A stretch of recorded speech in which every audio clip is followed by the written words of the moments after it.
दोस्तों RRB NTPC graduate level के exam समाप्त हो चुके हैं। अब बारी है आरआरबी एनटीपीसी अंडर ग्रेजुएट की। एग्जाम कब से शुरू होंगे इसको लेकर बहुत बड़ी दुविधा बनी हुई है। काफी सारे दोस्त कमेंट्स के माध्यम से पूछते रहते हैं, तो इन्हीं जो है आपके जो डाउट्स है उनको दूर करने वाले हैं। अंतिम समय में आपको इसकी 12th लेवल एग्जाम जो है इसकी कैसे तैयारी करनी चाहिए। जीके जीएस का रोल तो दोस्तों आपने देख ही लिया होगा आरआरबी एनटीपीसी ग्रेजुएट लेवल के अंदर, और जिसकी जीके जीएस अच्छी थी वही यहाँ पे एग्जाम में बाजी मारने वाला है। मैं आपको बार बार कहता था कि मैथ रीजनिंग आपकी रेलवे के अंदर ईजी पूछी जाती है, लेकिन जीके जीएस अगर जिसकी स्ट्रॉन्ग है वो रेलवे के अंदर बाजी मार जाता है। तो अब अंतिम समय में आपको जीके जीएस में कौन से टॉपिक्स पढ़ने चाहिए, कैसे पढ़नी चाहिए, और एग्जाम का जो है लेवल कैसा रहने वाला है। जो 10+2 का एग्जाम है अंडर ग्रेजुएट वाला, उसका कैसा रहेगा एग्जाम लेवल, इन सभी तमाम बिंदुओं पे बात करेंगे। एग्जाम जो आपका कब से शुरू होने वाला है, ज्यादा समय आप लोगों के पास में नहीं है, तो इस वीडियो को पूरा देखेंगे। आगे बढ़ने से पहले दोस्तों बताना चाहूंगा, जो भाई लोग यहाँ पे रेलवे के किसी भी एग्जाम की तैयारी कर रहे हैं, मैथमेटिक्स आपका जो वीक है या फिर आप बिगनर हो, तो यहाँ पे किन पब्लिकेशन की तरफ से बहुत ही शानदार बुक जो है लॉन्च की गई है, जिसके अंदर 10,000 प्लस क्वेश्चन है। हर क्वेश्चन किसी न किसी एग्जाम में पूछा गया, और खास बात है कि 2025 के यानी 2024 की जो भर्तियां थी सभी के सभी एग्जाम के क्वेश्चन पेपर भी आपको मिलने वाले हैं, जेई कांस्टेबल सबके।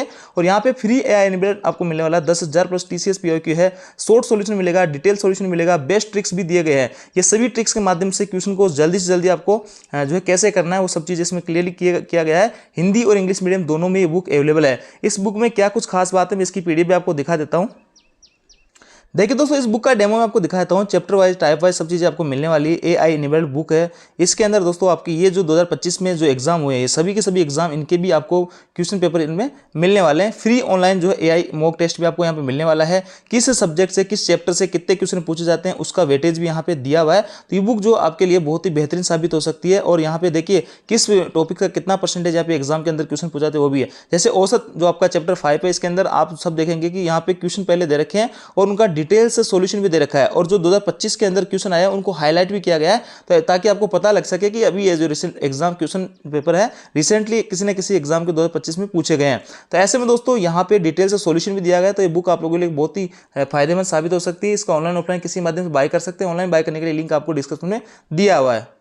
अब दोस्तों सबसे पहले क्लियर करता हूं कि एग्जाम डेट आपकी कब से रहने वाली है अंडर ग्रेजुएट की। तो देखिए दोस्तों, जैसा कि आप सभी लोगों को पता है, काफी सारी जगह से आपने सुना भी होगा, पहले भी मैंने आपको क्लियर कर दिया था कि एसएससी का जो है एग्जाम कैलेंडर यहाँ पे जारी हो चुका है। उसका कैलेंडर मैं आपको दिखा देता हूँ। देखिए स्क्रीन पे एसएससी का एग्जाम कैलेंडर देख पा रहे होंगे, और 24 जुलाई से यहाँ पे रेगुलर एग्जाम आपके कंडक्ट होने वाले हैं। 24 जुलाई से बड़े लेवल पे एग्जाम कंडक्ट होने वाले हैं। और ये भी, इसका भी जो एग्जाम है टीसीएस करवाता है, सेम ही जो है आपके सेंटर रहते हैं। रेलवे का भी इन्हीं सेंटर्स पे एग्जाम होता है, वहीं पे एसएससी का एग्जाम होता है। तो एक समय में एक ही जो है एग्जाम कंडक्ट हो सकता है। तो ऐसे में दोस्तों 24 जुलाई से पहले पहले आपके अंडर ग्रेजुएट के एग्जाम कंडक्ट होंगे, पूरी पॉसिबिलिटी है। और अब जो आपके एग्जाम जो शुरू होने वाले हैं वो या तो दोस्तों 5 से 10 जुलाई के आसपास से शुरू होने वाले हैं, क्योंकि 24 जुलाई के बाद में किसी भी हालत में अंडर ग्रेजुएट के एग्जाम कंडक्ट नहीं हो सकते। और बड़े लेवल पर फॉर्म भरे गए हैं, और 15-20 दिन या कम से कम एग्जाम कंडक्ट कराने में चाहिए होंगे। तो इस डेट में 5 से 10 जुलाई के बीच में आपको कभी भी एग्जाम आपके शुरू हो सकते हैं। ऑफिशियल अपडेट हालांकि इसका अभी तक नहीं आया है, और जैसे जैसे डिले हो रहा है दोस्तों, क्योंकि अभी तक अगर 5 जुलाई से एग्जाम आपका शुरू होता है तो अभी तक कोई ना कोई अपडेट आ जाना चाहिए था, लेकिन अभी तक कोई अपडेट नहीं आया है। तो हो सकता है 1-2 दिन में आपको कोई ना कोई RRB NTPC under graduate level exam को लेकर कोई बड़ी अपडेट देखने को मिले एग्जाम को लेकर। और पूरी पॉसिबिलिटी है, 99% पॉसिबिलिटी है कि आपका एग्जाम जो है जुलाई के फर्स्ट वीक से शुरू होने वाला है। इसी को लेकर आप अपनी तैयारी को जो है धार दीजिए, और उसी आधार पे अपनी तैयारी करते रहिए। कभी भी ऑफिशियल जो आपको नोटिस यहाँ पे देखने को मिल सकता है कि इस डेट से आपका आरआरबी एनटीपीसी अंडर ग्रेजुएट का एग्जाम कंडक्ट होने वाला है। इसमें देखिए दोस्तों, अगर 24 जुलाई से पहले एग्जाम कंडक्ट नहीं होते हैं तो फिर यहाँ पे बहुत लंबा इंतजार करना पड़ेगा।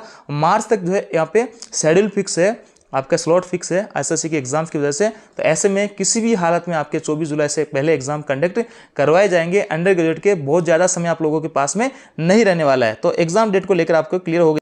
अब देखिए दोस्तों, एग्जाम का लेवल कैसा रहेगा। एनटीपीसी ग्रेजुएट लेवल का जो है यहाँ पे 16 दिन एग्जाम चला था, 47 शिफ्ट में एग्जाम हुआ है। और सभी के सभी एग्जाम में एक कॉमन बात थी क्वेश्चन पेपर में कि मैथ और रीजनिंग जो है इजी था, इजी टू मॉडरेट था, और जीके जीएस ने यहाँ पे पसीने छुड़ा दिए थे। जी हाँ दोस्तों, यहाँ पे जीके जीएस बहुत डिफिकल्टी लेवल पूछा गया था। यहाँ पे जैसे कि 30-30 आपके 30-30 और 40 का वेटेज रहता है। यहाँ पे मैथ है, रीजनिंग है और ये जीके जीएस है। तो यहाँ पे और मैथ और रीजनिंग के अंदर आराम से कोई बंदा अच्छी खासी तैयारी है तो 25 से 27 क्वेश्चन आराम से अटेम्प्ट कर सकता है, 25-27। तो ऐसे में यहाँ से 50 50 से 52 क्वेश्चन जो आराम से सही वो कर सकता है माइनस करने के बाद में। जीके जीएस में अगर कोई भाई जैसे 40 है तो वहां पे 15 से 20 का भी अगर कोई स्कोर कर रहा है तो उसको बहुत ही अच्छा स्कोर माना जा रहा था। अगर 15 से 20 स्कोर कर रहा है तो 20 भी अगर करता है माइनस हटाने के बाद में तो 70 का उसको स्कोर बन रहा है, और 70 अगर बन गया तो 100% वो जो है CB2 के लिए उसका क्वालिफाई हो जाएगा। तो देख लीजिए जीके और जीएस का बहुत बड़ा रोल है, और यहाँ पे जिन भाइयों ने जीके जीएस के अंदर लापरवाही बरती है उनको खामियाजा भुगतना पड़ेगा। अब देखिए एनटीपीसी अंडर ग्रेजुएट का एग्जाम जो लगेगा उसमें भी मैथ और रीजनिंग आपकी इजी टू मॉडरेट आने वाली है।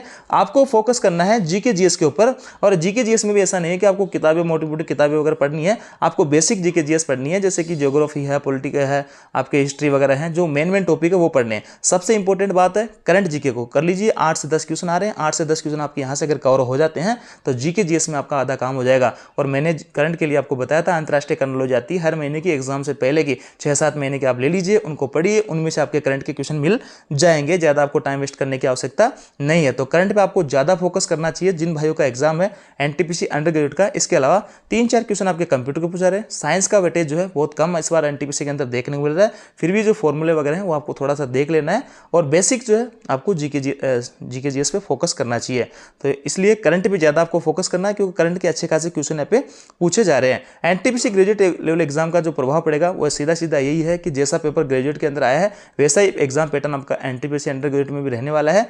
और मैथ रीजनिंग आपकी इजी टू मॉडरेट रहेगा। जीके जीएस आप जिस भाई का अच्छा रहेगा, अभी भी समय है 10-20 दिन का, इसमें जीके जीएस पे ज़्यादा फोकस कीजिए। अगर आपका यहाँ से अच्छे से कवर हो जाता है करंट वगैरह तो आपका सिलेक्शन होने के पूरे चांसेज बढ़ जाते हैं। अंतिम समय में आपको कैसे करनी तैयारी, मैं जैसे कि मैं आपको हमेशा कहता हूँ मॉक टेस्ट पे, प्रीवियस ईयर क्वेश्चन पेपर पे ज़्यादा से ज़्यादा फोकस कीजिए। और एनटीपीसी ग्रेजुएट लेवल के अगर जो अभी लगे हैं क्वेश्चन पेपर ये मिल जाते हैं तो इनको देख लीजिए, और जितने भी एग्जाम लगे हैं उसके मैथ रीजनिंग के जीके जीएस के जो क्वेश्चन है वो आप देख लीजिए। ऐसे कैसे एग्जाम पैटर्न, ऐसे कैसे क्वेश्चन आपके रहने वाले होते हैं। तो जीके जीएस और पे ज़्यादा फोकस करना है। PYQ प्रैक्टिस सेट को जितना हो सकता है उतने लगाइए। प्रैक्टिस सेट, मॉक टेस्ट वगैरह ऑनलाइन ऑफलाइन जैसे भी हो ज़्यादा से ज़्यादा लगाइए, ताकि आपकी जो तैयारी है उसमें क्लियरिटी आए और आपको एक्सपीरियंस बढ़े। जैसे कि कई बार ऐसा होता है कि एग्जाम में आपको क्वेश्चन आ रहे होते हैं लेकिन वो आप कर नहीं पाते हो टाइम की वजह से, तो ऐसे में टेक्स्ट वगैरह हैं, सॉल्यूशन वगैरह हैं, जैसे भी जितना फास्ट आप क्वेश्चन को कर सकते हो एक्यूरेसी के साथ में वैसा आपको करना चाहिए। क्योंकि दोस्तों यहाँ पे पोस्ट जो है मात्र 3000 के आसपास है, लाखों में फॉर्म भरे गए हैं, कंपटीशन बहुत हाई है, कट ऑफ बहुत हाई रहने वाली है।